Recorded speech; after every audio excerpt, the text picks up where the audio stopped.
The signal came from a dying world at 3 in the morning. Jake Murphy sat in the dark control room of Deep Space Station 7, drinking cold coffee and watching the monitors. Most people thought his job was boring. He watched empty space for 12 hours a day, looking for signals that never came. But Jake liked the quiet. He liked being the first human to hear whatever might be out there. The computer made a soft beeping sound. Jake looked at the screen and saw something new. A transmission was coming from the far side of the galaxy. It was weak, but it was there. Jake turned up the volume and listened. At first, it sounded like static. Then he heard something else. It sounded like crying. He called Dr. Lisa Carter. Lisa worked at the science lab next door. She was the best at understanding alien languages. Jake knew she would still be awake.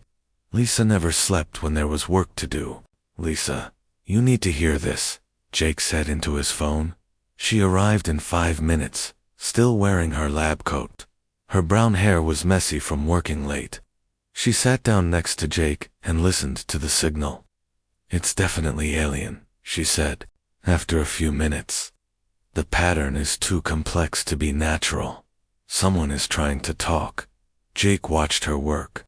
Lisa was small and quiet, but her mind was sharp. She could solve problems that made other scientists give up. She typed on her computer, running the signal through translation programs. The first words came through an hour later. "Help us, please. Anyone who can hear this, help us." Lisa and Jake looked at each other. They had been waiting for this moment their whole lives. First contact. Real aliens talking to them. But this was not how they imagined it would happen. Lisa worked through the night. She figured out more of the language. The message became clearer. It was from a planet called Karani Prime, the beings they're called. Themselves, the Karani. They lived in the ocean and had never hurt anyone. They had built a peaceful world, but something was killing them. The Karani called it the Vorthok. It was a creature that ate everything. It started small, like a virus, but it grew fast. It ate plants, animals, even the water itself. Wherever the Vorthok went, nothing was left alive. The Karani had tried to fight it, but they were not fighters. They had never needed to be. Their world had always been safe and calm. They did not know how to make weapons or fight wars. So they sent out a message to the galaxy. They begged for help. They asked any species that could hear them to come and save their people. They offered everything they had in return. The message had been broadcasting for months. It went to every corner of the galaxy. Hundreds of alien civilizations heard it. None of them came. Lisa translated the responses that came back to the Karani. The ethereal collective said they were sorry, but they could not risk their people. The Crystalline Federation said the journey was too dangerous. The hive minds said there was no profit in helping. One by one, every advanced species in the galaxy found reasons to say no. They all had excuses. The distance was too far. The risk was too great. They did not have enough ships. They were too busy with their own problems. The Karani kept begging. Their messages became more desperate as the Vorthok spread across their world. They had weeks left, maybe days. Jake listened to the latest message. The alien voice was weak and tired. "We do not understand," it said. "We have helped others before. We shared our knowledge. We opened our world to travelers. We asked for nothing in return. Why will no one help us now? Are we so different? Are we not worth saving?" Jake felt angry. These were people asking for help. They were going to die, and everyone was ignoring them. "We have to do something," he told Lisa. Lisa nodded. "I know, but what can we do? We're just two people at a listening post." Jake stood up and walked to the window. Outside, he could see Earth in the distance. His home planet looked blue and green and beautiful. But he knew the truth about Earth. It was not a safe world like the Karani had. Earth was dangerous. Everything on Earth was built to survive. The weather could kill you. The animals could kill you. Even the plants were poisonous. Humans had learned to fight and adapt and never give up. They had to, or they would die. Maybe. That was what the Karani needed. Not the advanced species with their perfect worlds and careful thinking. Maybe they needed someone who knew how to fight impossible battles. Jake picked up his phone and called his commander. Sir, this is Station 7. I need to report a situation. We have aliens asking for help, and I think we should give it to them. His commander was quiet for a long time. Jake, do you know what you're asking? Earth just joined the galactic community 50 years ago. We're the newest species out there. We don't have the technology or experience to help anyone. But we have something else, Jake said. We know how to survive. We know how to fight when we have to. And you think that's enough? Jake looked at the screen showing the Karoni's dying world. He thought about the voice begging for help. He thought about all the advanced species who were too scared or too selfish to try. I think it's more than anyone else is offering, he said. The next morning, Jake got his answer. Earth was sending ships. Not many, and not the best ones. But they were going. Captain Jake Murphy was put in charge of the mission.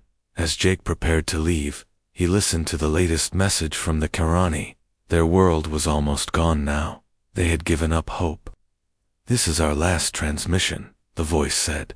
Thank you to anyone who listened. We hope someone will remember us. Jake smiled and spoke into his transmitter.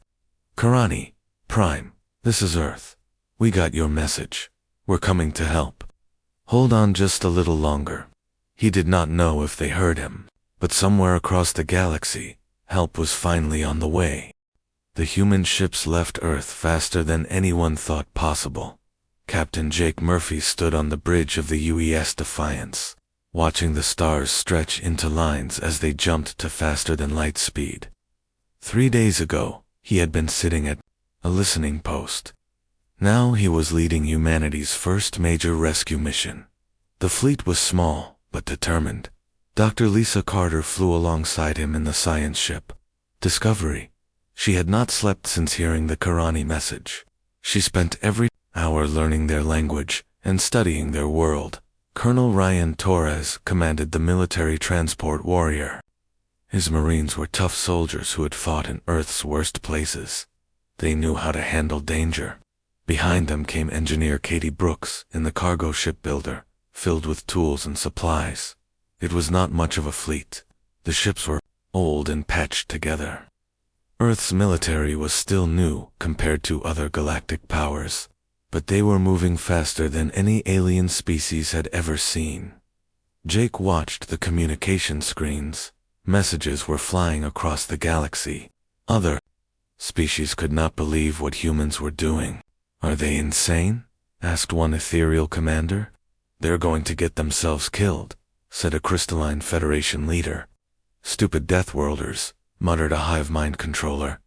Jake did not care what they thought. He had a job to do. Lisa came to the bridge with new translations. Her face was pale from working too hard, but her eyes were bright with excitement. I've been talking to them, she said. The Karani received our message. They can't believe someone is actually coming. Jake looked at the screen, showing Lisa's conversation with the aliens. The Karani words appeared in alien symbols, with English translations below. Who are these humans? The Karani had asked. We do not have your species in our records. We are from a world called Earth, Lisa had replied. We heard you needed help, Earth. We cannot find this in our star charts. How far are you traveling? Does it matter? You need help. We are coming. There was a long pause before the next message came through. Your world, ... What type is it? Surely you must be from a peaceful paradise world to be so kind. Lisa had hesitated before answering. Jake knew why. Earth was classified as a Class 1-2 Deathworld by galactic standards. Most aliens thought Deathworlders were savage and violent. Our world is different, Lisa had finally typed, but we believe in helping others. Now, As the human fleet raced across the galaxy, the Karani were learning more about their rescuers. Their messages showed confusion and fear. "We have researched your world," came the latest message. "Our computers say Earth is impossible. No life should exist there. The gravity is crushing. The weather is violent. The entire planet tries to kill everything on it." Colonel Torres had joined Jake and Lisa on the bridge. He was a big man with scars on his hands and a calm way of talking that made people trust him. "They're scared of us," Torres said, reading the messages. "Can you blame them?" Lisa asked. "They've lived on a peaceful water world their whole lives. To them, we're monsters from a nightmare planet." Jake thought about this. The Karani had spent months begging for help. The most advanced species in the galaxy had ignored them. Now the only ones coming to save them were creatures they had never heard of, from a world that sounded like hell. "Send them another message," Jake told Lisa. "Tell them we're not monsters. Tell them we're just people who help when help is needed." Lisa typed the message and sent it. The reply came back quickly. "But why? Why would you risk your lives for strangers? Your world is so far away. You do not know us. You owe us nothing." Jake took the keyboard and typed his own response, because that's what people do. When someone needs help, you help them. Elder Cathara was the leader of the remaining Karani. She lived in the deepest part of their ocean capital, in a city that was slowly dying. The Vorthok had consumed most of her world. Only a few cities remained. She read the human messages with growing amazement. These creatures from the Death World were really coming. They would arrive in less than 2 days. "What do we know about them?" she asked her advisors. Chief Scientist Murthak had studied the human transmissions. "They are carbon-based, like us, but they breathe air instead of water. They come from a high-gravity world with extreme temperatures. Their planet has violent weather, dangerous predators, and toxic plants. How did they survive such a place? By becoming predators themselves. Our scans show they are built for fighting. Strong bones, fast reflexes, aggressive instincts. They are natural warriors." Kithara felt afraid, "and we are asking these warriors to come to our peaceful world." "Elder," said her military advisor, Commander Threshen, "they may be our only hope. The Vorthok will consume our last cities within days. These humans are the only ones who answered our call." On the human ships, the crew prepared for what they would find. Katie Brooks studied the technical data about the Karani world. It was mostly ocean, with floating cities and underwater habitats. The air was thick and humid. The gravity was lighter than Earth's. "It's going to be like working in a swimming pool," she told her engineering team. "The good news is our equipment should work fine. The bad news is everything will be wet." Dr. Carter briefed the medical team. "The Karani breathed water through gills. They can't survive in our atmosphere for long. We'll need to keep them in water tanks if we evacuate any of them." Colonel Torres gathered his Marines. "Listen up, people. We're going into an unknown situation. The enemy is something called the Vorthok. We don't know what it looks like or how it fights. But it's been winning against the locals, so it's dangerous." Sergeant Alex Stone raised his hand. "Sir, what's our mission exactly? Save the aliens. Kill whatever's trying to eat them. Come home alive." The Marines nodded.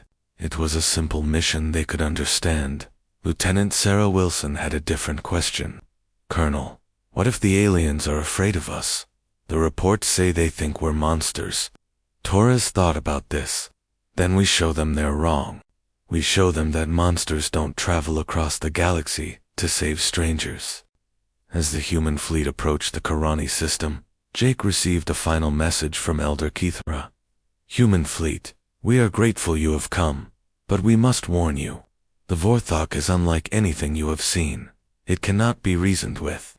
It cannot be stopped. It only consumes. Many brave species have tried to fight it before. None succeeded." Jake smiled and typed his response. "Elder Kithara, This is Captain Murphy. Thank you for the warning. But there's something you should know. About humans. We're very good at killing things that need killing. We've had lots of practice. The Karani fleet moved back as the human ships dropped out of faster-than-light travel. They had never seen ships like these before. The human vessels were smaller than the great ships of advanced species. But they looked tough and mean, like they were built for fighting. Jake opened a communication channel to all ships. All units. This is Defiance. We're here to do a job. Let's get it done. The rescue of the Karani had begun. The first thing Jake saw was the color of the dying world. The Karani planet had once been blue and green, covered in vast oceans and floating forests. Now it was brown and gray.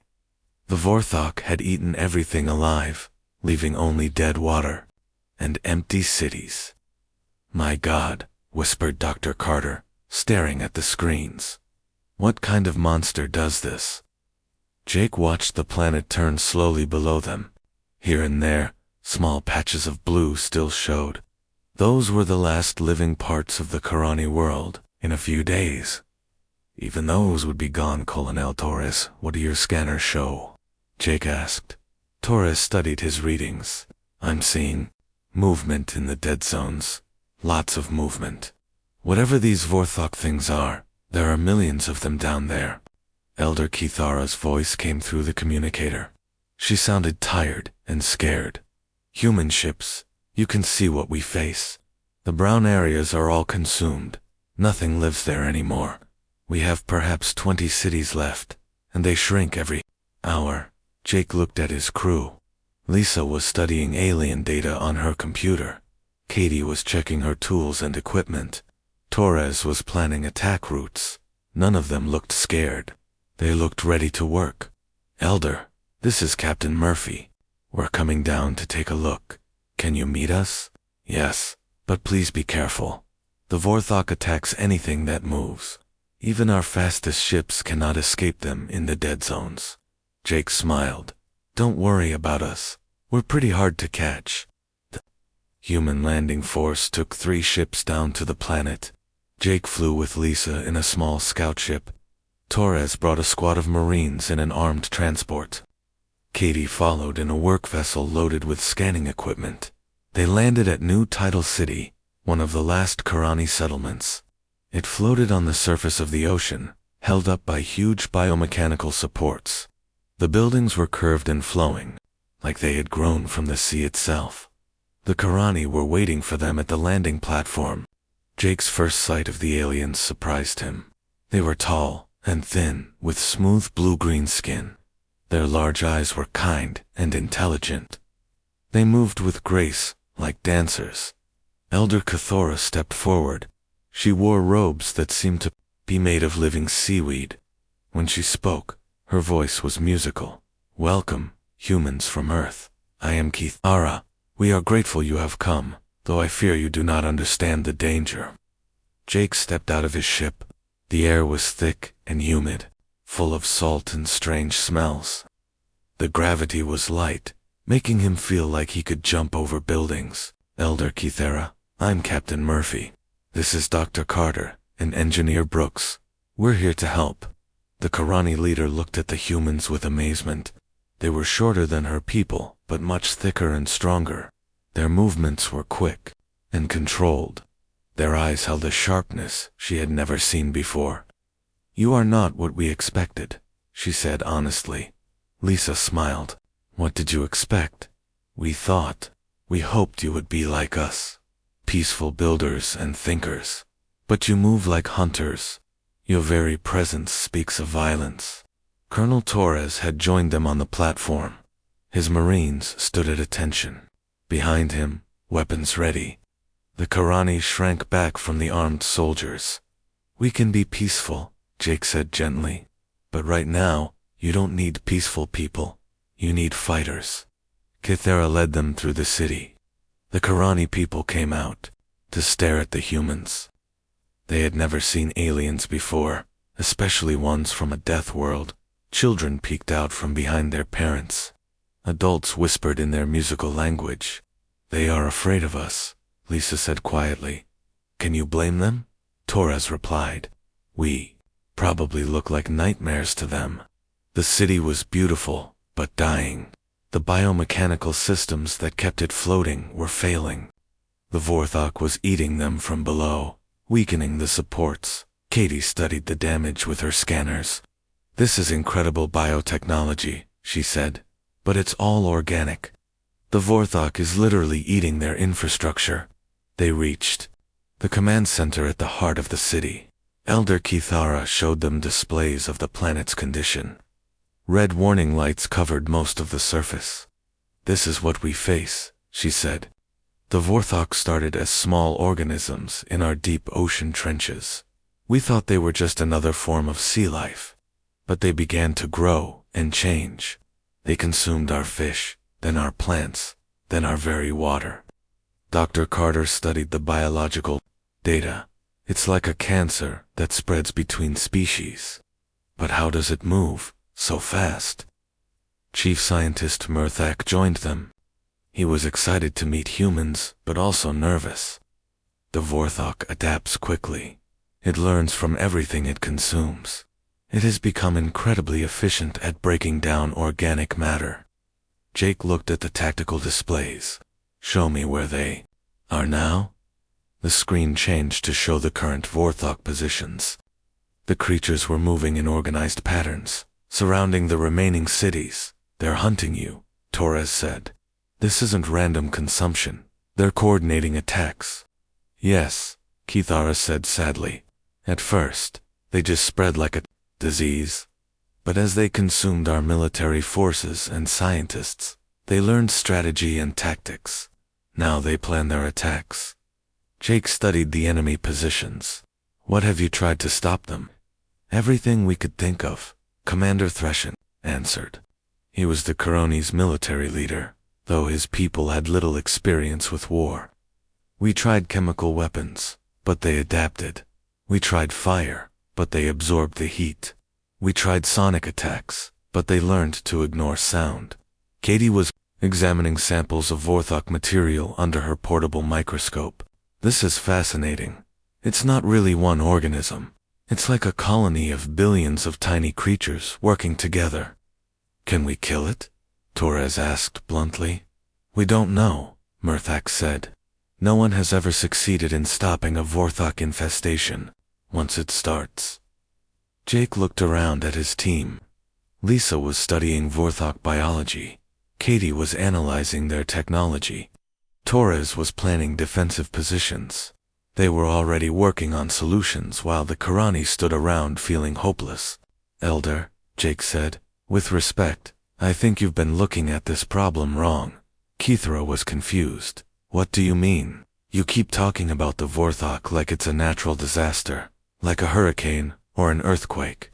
Something you just have to survive, is it not? Jake smiled. No, it's a pest problem, and humans are very good at pest control. Suddenly, alarms began ringing throughout the city. Corani voices spoke urgently over the communication system. Commander listened to the reports, his face growing pale. They're coming. A major Vorthok swarm is moving toward the city. They'll be here within an hour. The Corani began to panic. Some ran to evacuate the city. Others rushed to prepare their few weapons. All of them looked terrified. The humans had a very different reaction. Torres spoke into his communicator. All marine units, prepare for contact. We have incoming hostiles. Katie began unpacking her equipment.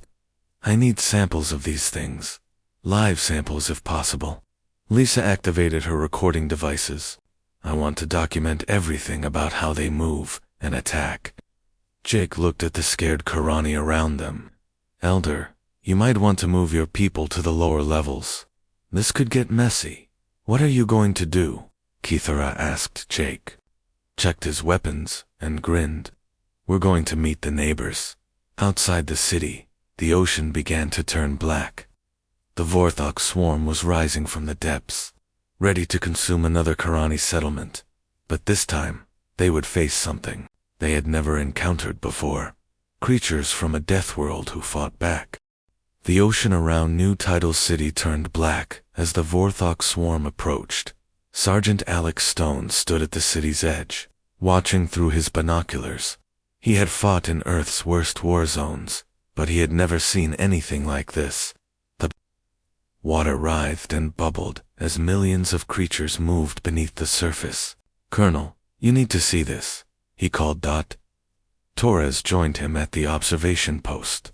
Through his scope, he could see individual Vorthok organisms rising to the surface. They looked like a cross between jellyfish and spiders, but wrong somehow. Their bodies shifted and changed as he watched. "They're adapting in real time," Torres muttered. "Growing thicker armor, bigger teeth." Behind them, the Karani were evacuating to the lower levels of the city. Elder Cathara had wanted to stay and fight, but Jake convinced her that her people needed her alive. "How long until they reach us?" Jake asked. Lieutenant Sarah Wilson checked her instruments. 20 minutes, sir. Maybe less." Jake nodded. "Katie, what do you have for us?" Engineer Brooks looked up from her workstation.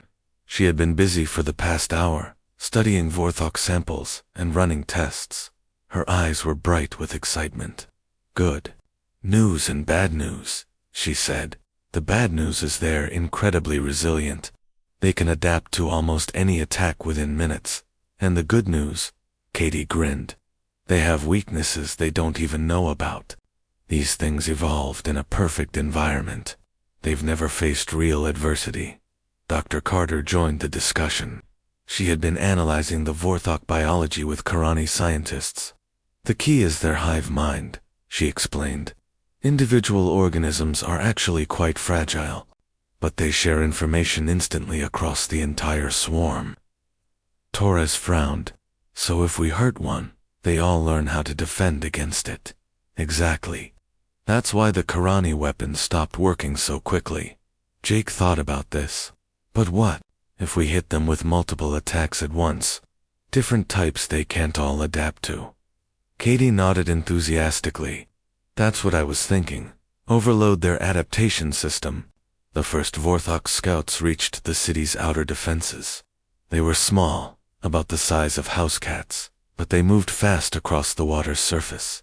The Karani automated defenses, fired laser beams at them. The humans watched as the creatures absorbed the energy and kept coming. "Lasers don't work," Wilson reported. "Try the sonic cannons," Torres ordered. The Karani fired high-frequency sound waves at the advancing scouts. The Vorthok writhed and retreated for a moment. Then they adapted, growing thicker outer membranes. That blocked the sound. "Sonic attacks failed," Stone reported. Jake smiled grimly. "Good. Now they think they know what we have." He activated his communicator. "All units, commence Operation Pest Control." The human counterattack began with something the Vorthok had never seen before. Katie had spent her time studying Earth's most effective pest control methods. She had loaded her equipment with compressed chemicals that humans used to kill everything from termites to invasive plant species. The first weapon was simple bug spray, but concentrated and delivered by artillery shells. The chemical bombardment hit the advancing Vorthok swarm like a toxic cloud. The creatures writhed and died by the thousands. Those that survived began adapting, growing resistance to the chemicals. But before they could fully adapt, the second wave hit. Colonel Torres had requisitioned the most powerful insecticides, herbicides, and fungicides from Earth's agricultural supplies. He fired them in rapid succession, each one different from the last. The Vorthok tried to adapt to the fungicide, only to be hit by herbicide. They developed resistance to that, then faced concentrated rat poison. Before they could adjust to the poison, industrial disinfectant melted their outer membranes.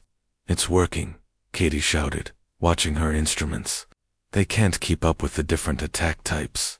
But Jake knew this was just the beginning. That's only the scouts. The main force is still coming. The ocean erupted as the full Vorthok swarm broke the surface. Creatures the size of buses rose from the depths. They had thick armor and massive tentacles. Behind them came smaller organisms in countless numbers. The Karani, who were watching from the lower levels, gasped in terror. They had never seen the Vorthok in such numbers. Elder Cathara, Jake called on his communicator. You might want to move your people even lower. The main battle began when the first wave of large Vorthok reached the city's edge.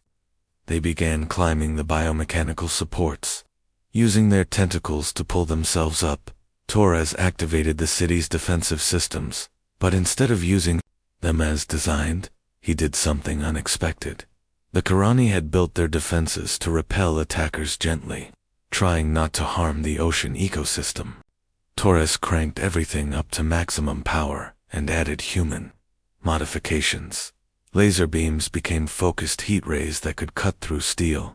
Sonic cannons were overloaded to produce frequencies that shattered bone.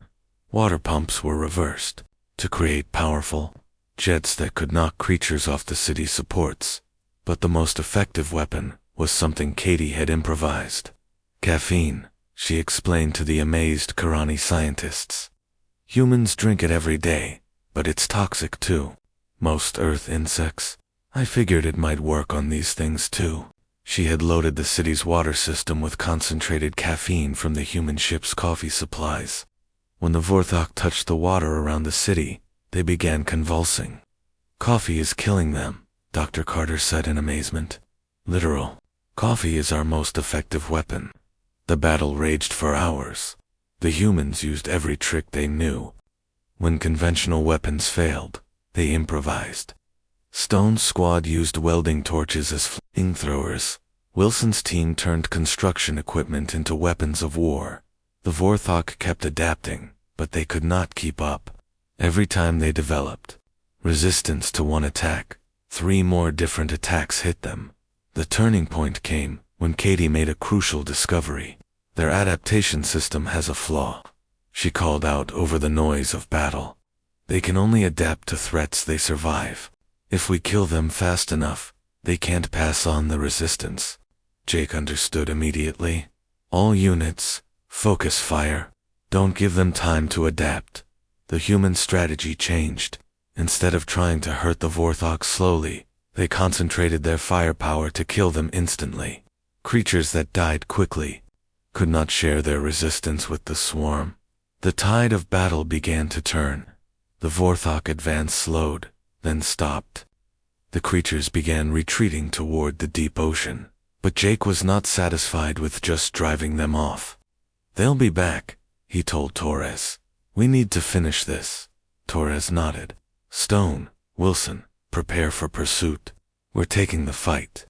To them, the Karani could not believe what they were hearing. You want to follow them into the deep ocean? Elder Cathara asked in shock. That is their domain. No one has ever survived going down there. Jake looked at her with the calm confidence that only came from a lifetime on a death world. Elder, with all due respect, no one from a death world has ever tried. As the human forces prepared to take the battle underwater, the Karani watched in amazement. These strange creatures from the impossible world were not just defending them, they were going on the attack. For the first time in months, the Karani began to hope that they might actually survive. The Vorthok were about to learn what happened when you threatened something that humans decided to protect. The human assault on the Vorthok home territory began at dawn. Jake stood in the modified submarine that Katie had built overnight. She had taken a Karani transport and added human technology, creating something that could survive in the deep ocean where the Vorthok lived. Are you sure this will work? Dr. Carter asked, checking her breathing equipment. Katie patted the submarine's hull. I've built it to handle pressures deeper than Earth's ocean trenches. If it can survive our world, it can survive this one. Colonel Torres had loaded his Marines into 3 similar submarines. Each one was packed with the chemical weapons that had worked so well against the Vorthok. They had also brought something new. Biological warfare, Lisa explained to the fascinated Karani scientists. We're bringing Earth bacteria that eat organic matter. If the Vorthok want to consume everything, let's see how they like being consumed. Elder Cathera watched the preparations with amazement and fear. No one has ever returned from the deep zones, she warned. The pressure alone should crush your vessels. Jake smiled. Elder, humans have been to the bottom of our own oceans. We've learned how to build things that don't break under pressure.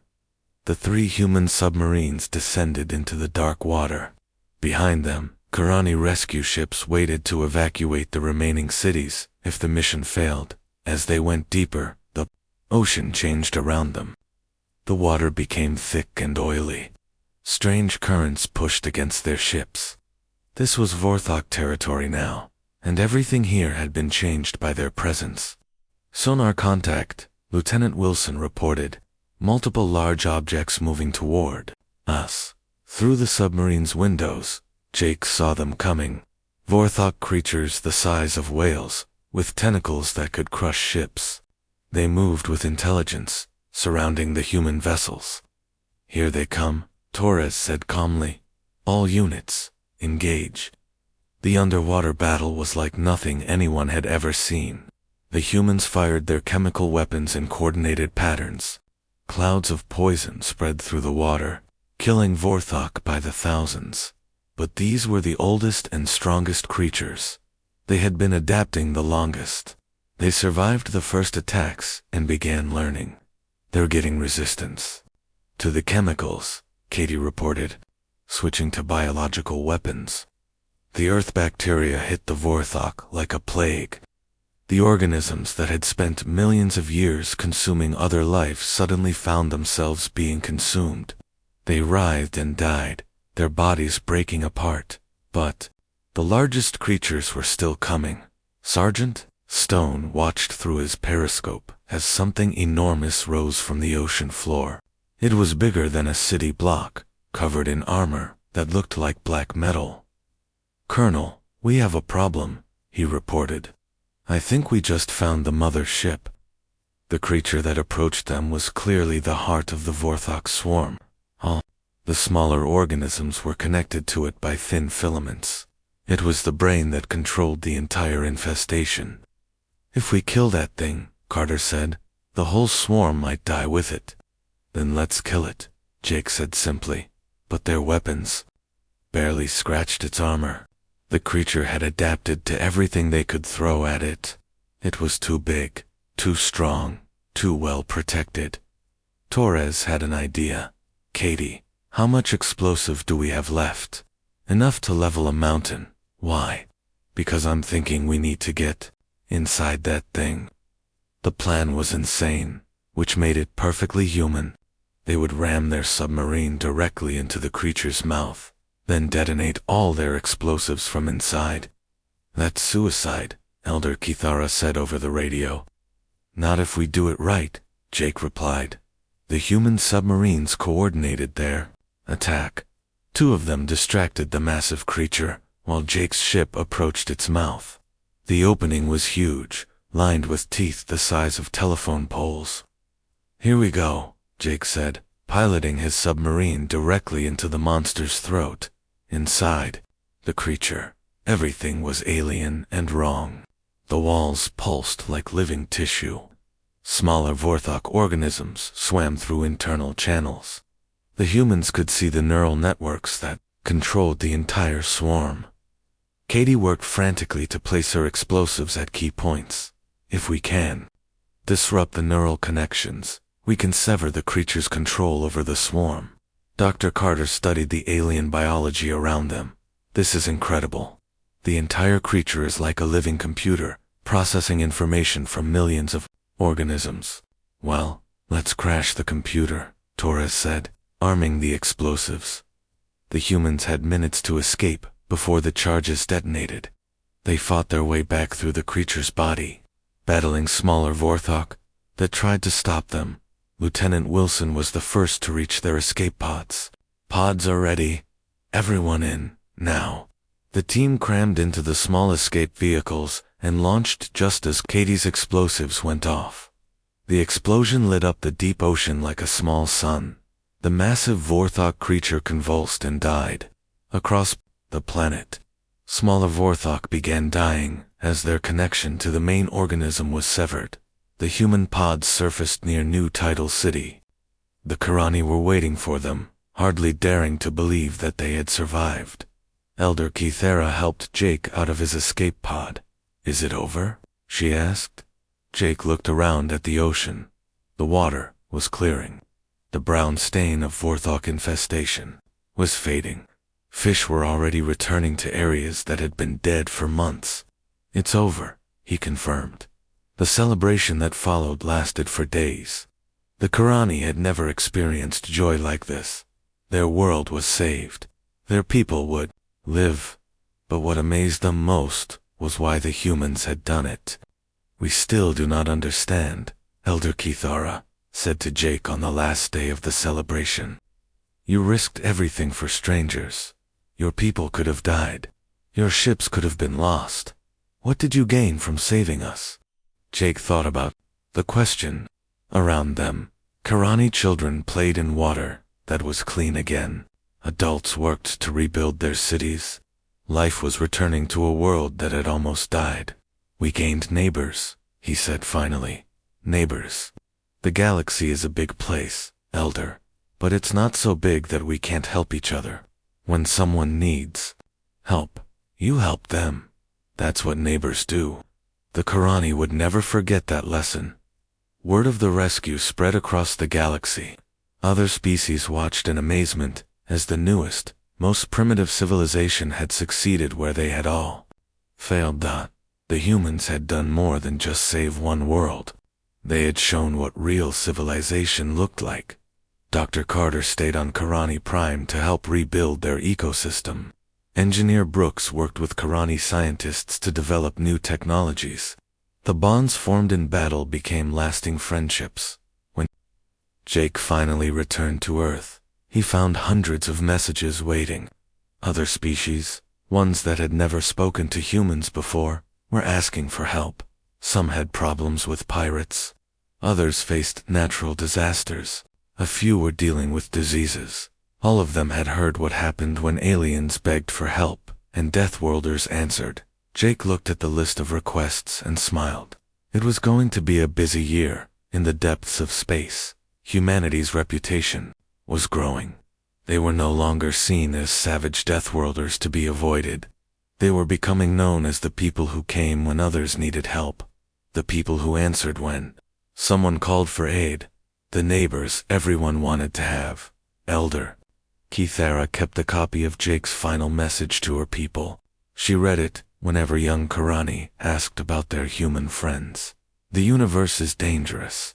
Bad things happen to good people.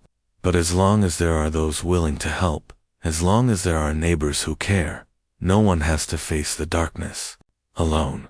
That's what civilization really means. Not technology, or power, or wisdom. It means reaching out when someone needs you.